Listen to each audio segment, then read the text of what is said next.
Hey Modern Band, it's Mr. D here, and we're going to be talking about holding your guitar and how to hold it, what position to be in to make it easier to play and make it sound better.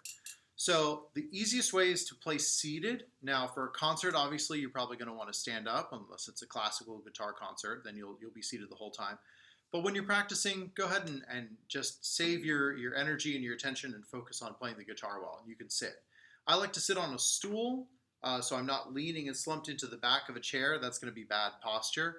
And I like to sit in a way that I can raise up my right knee just a little bit. So on the step of a stool, putting it on top of a stack of books, or you can even get steps for guitar to make that a little easier.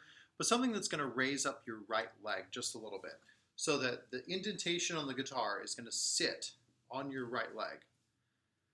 Now, as far as the position of the guitar, you can go anywhere from parallel to the ground to raised up higher. And classical guitarists, if you're here, they're going to want to actually sit it on their left leg so it raises it up a lot higher. But for most pop and rock blues guitarists, you're going to put it on your right leg and just raise it up a little bit. Now you'll notice that for the big guitar solos, people will often raise it up even more. That's not just for dramatic reasons, that makes it easier to play. So if you're trying to play your guitar and it's dipping into that position, it's going to make it really, really hard to play. So don't do it. It just makes your life harder. So parallel or slightly raised from the floor on your right knee here, and then you want to put it against your body so that your arm can rest over it. And the way my arms are, I like to just rest to where my elbow sits right in front of the soundboard of the guitar, and I have lots of easy movement. And I can also use the guitar as a little bit of a rest. This keeps it from dipping down in that direction too. Depending on the size of your guitar and the length of your arms, you may find a slightly different position. If you have a large body guitar and short arms, you may need to put your arm a little farther forward just to find that position. But find it to where your right hand can be right around where the sound hole of the guitar is. That'll give you good playing. And the best playing is right over this opening. It's going to give you really good tone. It's going to be nice and loud. For your left hand of the guitar, you're going to be centering, at least for right now, around the first few frets. So you're going to be in this position over here. So take a moment and just check your posture. Put the guitar on your right leg against your body. And then your left hand comes over here and just sort of about the shape that you would if you were holding a tennis ball in your hand. Not like this and not like this. Don't do that. Just straight wrist and about the size of holding a tennis ball, and you're going to come around right here. This hand right here. Find that position right now. When you're first starting off, you're going to need to look at your strings a lot more, and that's okay. Try to avoid being completely hunched over your guitar. Try to have good posture and just glance down. Something else that might help is just to angle your guitar very, very slightly, leaning back toward you so you can see each of the strings individually. Don't try to play it like that. That's not going to work out. But just a very slight angle backward, leaning toward you, and that'll help you kind of see each string and know where you're putting your fingers. Once you found that position, now we're going to go into a little bit more detail.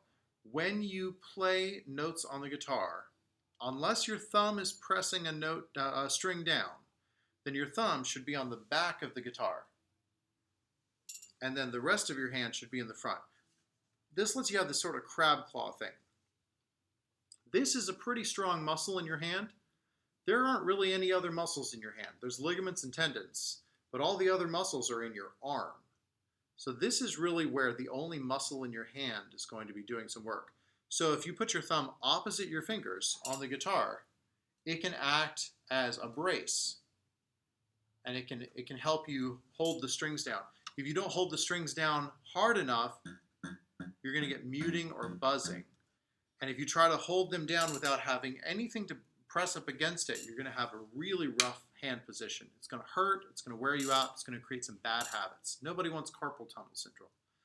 So just kind of put your hand there, and you can just lightly right now just press your fingers up against it and feel when you're pressing the strings all the way down. You're going to feel it when you're not, and then when you are. And you can feel just exactly how much pressure you need to hold those strings down. If ever you notice your wrist is starting to do that, pause and correct. This is a really common problem for beginning guitarists is they start to get that bent wrist. That's going to create tons of extra tension in your hand. It's going to wear you out. You want to make sure that your wrist is straight and that you're using your thumb to position and brace against the strings. It's kind of hard for me to show you turned around. There you go. I'll turn my whole body. This, yes. That, no. So just watch out for that. When you're playing, you want to have as straight a wrist as possible. So more like that, less like that. This is going to free up tension. It's going to make it easier to play. It's going to let you play for a really long time. If your thumb is doing something on the guitar, which we'll get to later, it may need to be there, and you may have to brace with this part of your hand right in here. But if your thumb isn't doing anything on the guitar, and it can just sit back here, then it's going to make it a lot easier to play. So before you start playing any chords or any songs, just take a second, just kind of feel that general shape. Pay attention to tension in your body. Pay attention to things like hurting and not feeling good, because you're going to want to be aware of that. I'm not saying that nothing will ever hurt, but if this hurts or if this hurts, that's a bad thing. If this is starting to get a little bit tight, that may just be you developing your muscle. And then, of course, now we have to talk about guitar calluses, right? This is a natural part of guitar, okay? You will have to press your fingers on your strings, which means that your left-hand fingernails have to be short. If you're used to growing your left-hand fingernails out, or you're probably growing both hands out, then that's going to be something you're going to have to change. Your left hand has to have short fingernails. Your right hand can have whatever length you want, and some guitarists actually intentionally grow their right-hand fingernails out so they can use their fingernails as picks. That's for different styles. That's fine. But your left hand is going to need to be really close to these strings, and when you're pressing them down, you're going to have to be pressing with the tip of the finger. So a fingernail's really going to hurt you there, okay? As you work on guitar, you're going to start to develop calluses here. It'll be a little bit uncomfortable at first. The more you practice, the easier it gets. The less it's going to hurt, the quicker it's going to stop hurting. But if you're practicing and it starts to hurt for a little while, take a break, okay? Rub your hand, shake your hand out, relieve some tension, take a break so your fingers don't get too hurt. And over time, you'll start to build a callus there, and then over more time, the callus will seem like it disappears, but it's hidden there, and you'll still be able to play guitar without noticing any difference with your fingers. So the biggest thing is just don't give up right away if it feels bad. Now, if you're playing on a steel string guitar like this, it's going to hurt a little bit more at first.